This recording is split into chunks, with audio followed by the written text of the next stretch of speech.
কোরবানির ভাগিদারদের মধ্যে কারো ইনকাম হারাম অথবা উদ্দেশ্য অসৎ, গোশত খাওয়ার উদ্দেশ্য আছে না নেই?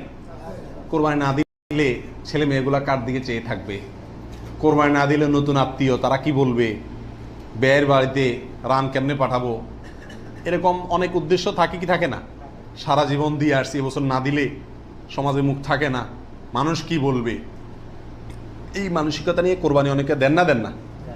এরকম যদি কেউ আপনার ভাগিদারদের মধ্যে, অংশীদারদের মধ্যে থাকে, অথবা কেউ যদি কোরবানি করে তার ইনকাম হারাম আর সে হারাম ইনকাম থেকেই দেয়, অনেকের হারামও আছে হালালও আছে, সুদও খায় ঘুষও খায় আবার বেতনও আছে হালাল, তাহলে সেটা ভিন্ন।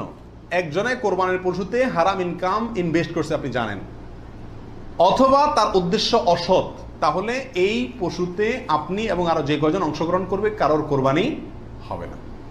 এই জন্য অংশীদার এবং কোরবানির ভাগই নেওয়ার ক্ষেত্রে বহু হিসাব নিকাশ করে নিতে হবে। যে ব্যক্তি গোশতের ধান্দায় বা অন্য কোনো ধান্দায় করে তাকে ভাগিদার নেওয়া যাবে না। কথা বুঝে আসছে? নিতে হবে যে শুধুমাত্র আল্লাহ সন্তুষ্ট করার জন্য, আল্লাহর সন্তুষ্টির জন্য যে কোরবানি করে তাকে, এবং সরাসরি হারাম টাকা ইনভেস্ট না করে ওই ব্যক্তিকে, যার ইনকাম হালাল, এরকম ব্যক্তিকে ভাগিদার হিসেবে নিতে হবে। আর না হলে ভাগি দেওয়ার দরকার নাই, একা একাই দিতে হবে। আল্লাহ তৌফিক দান করুন।